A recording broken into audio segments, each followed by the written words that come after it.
How can you have an accident with a cyclist if they've got their own bit of road and we're not driving there? This right here, right now, feels like the safest road network I've ever used. I hardly ever feel like that driving around London. I've never driven in Eindhoven before. I don't know what to expect. I honestly thought that Nissan Micras were supposed to be terrible, terrible cars. This one's not bad. Need to remember to drive on the wrong side of the road. Turn right, then turn left. I'm going for the gears on the wrong side. Okay, I'm in Eindhoven, which is in the Netherlands. There's something weird that happens here that doesn't happen in England. And I want to investigate whether it's a good idea or a bad idea. The Dutch love cyclists. They love cycling, and cyclists have priority everywhere. What I'm going to investigate is if that's a good idea, if I'm gonna get into a tussle with a cyclist, if I'm gonna have a scary moment with a cyclist, this is gonna be interesting.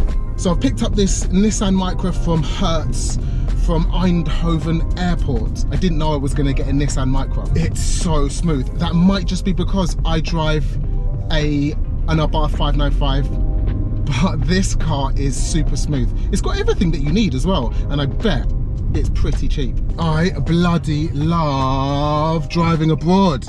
It's so fun. I set off in second gear. I realized that wasn't on purpose. The cycle lane is bigger than this two-way road. You can see already how cyclists have the most priority here. If this cycle lane wasn't here, we'd have enough room for 2 lanes and lines down the middle.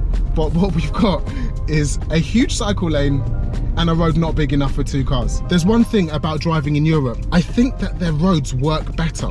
Okay, they're on the wrong side, but look at the road markings. They're so clear. When was the last time you saw that in England? The traffic lights are so clear, and the signs just look neater and tidier. Okay, this car is slow AF, but I'll let it go because that's exactly what you expect from this kind of car. We're not expecting Abarth acceleration. Right, need to remember to go into first gear. Look how nice it is here. I've never driven in Eindhoven before. I don't know what to expect. This is as new for you as it is going to be for me. Oh no, it's quite nippy. I can definitely hear a turbo under the bonnet as well. One of the most annoying things about driving in England is that people don't use the motorways properly. You'll just see people in any lane. Whatever lane you fancy. Over here, they religiously stick to the driving lane, not the overtaking lane, or Centrum. That's where we're going. We're going to the center of Eindhoven. I think that's where we're going to find the most cyclists and where we're going to find the most problems. Apart from the fact that I keep going here to change gear, this car is great.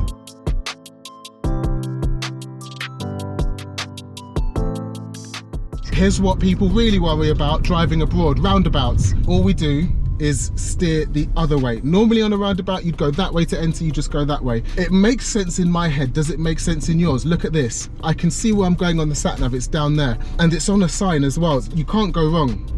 There's a straight ahead arrow, so I'm gonna go. Surely roundabouts abroad are not difficult, it's just opposite. Or is it even opposite? Yes, it's opposite, but we don't need to make it that complicated. So cyclists, but they've got their own bit. It's like, here's the cars road and here's the cyclists road. We don't get that in England. I don't think I'm gonna have as much trouble dealing with cyclists as I thought. That's genius. Can someone get Sadiq Khan on the phone? Because we need this. How can you have an accident with a cyclist if they've got their own bit of road and we're not driving there? There must be a statistic for how many cyclists die on England's roads or the UK roads every single year. The Dutch, because they love cycling so much, look, there's bloody cyclists everywhere. They've just got it nailed down. Oops. Definitely stalled the car. 1, 2, 3, 4, 5, 6. Turn right. Cyclists. 7, 8, 9, 10, and that's just in the one bit that I can see. Not 11, 12, 13 across the road. We could be doing this. Why are we not doing this? If you cycle in London, you don't value your life. That's true. I guarantee the number would be so much more if we had a system like this. 2 more cyclists. Look how lovely it looks. That guy's having the best time, just pinging along his own road, not a car in sight. I need to know what this red circle with nothing in it sign means over here, because in England that means no vehicles can enter that part. I'm driving right through the centre. This feels like the safest, most thought out road system I've ever been on. I've driven in a lot of places all around Europe. This right here, right now, feels like the safest road network I've ever used. The cyclists are absolutely everywhere, but they're completely segregated. The roads make sense. All of the signs are extremely clear. The road markings are so clear. I don't feel like I'm gonna have a crash here. I don't feel like anybody's gonna quickly run out in front of me. I don't feel like there's hazards and obstacles to avoid. I hardly ever feel like that driving around London. This is quite funny. This is a thing I've heard about the Netherlands before. Everybody's got a bike.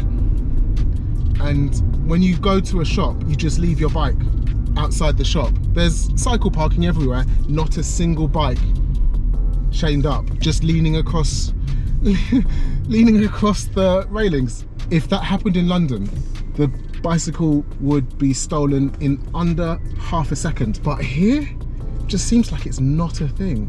I wasn't sure that that was true, that everybody just leaves their bike unchained, unattended, but it is.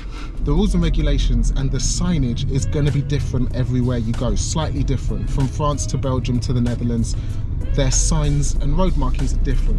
So Google, look online at what the most common signs and road markings are. That will help you absolutely loads. I didn't do that, but I would recommend that you do it. Then you'll know what the red circle without anything in it means. Oops, I'm in this lane.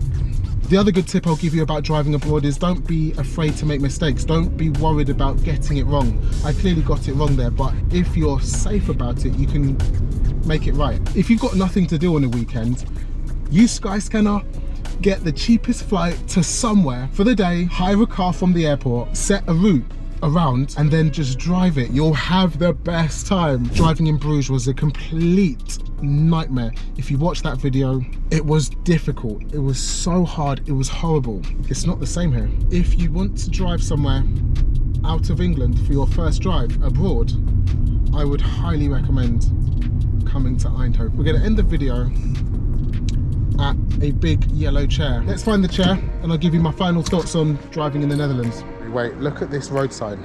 It's a screen and it changes. England could never. It should be just around this corner.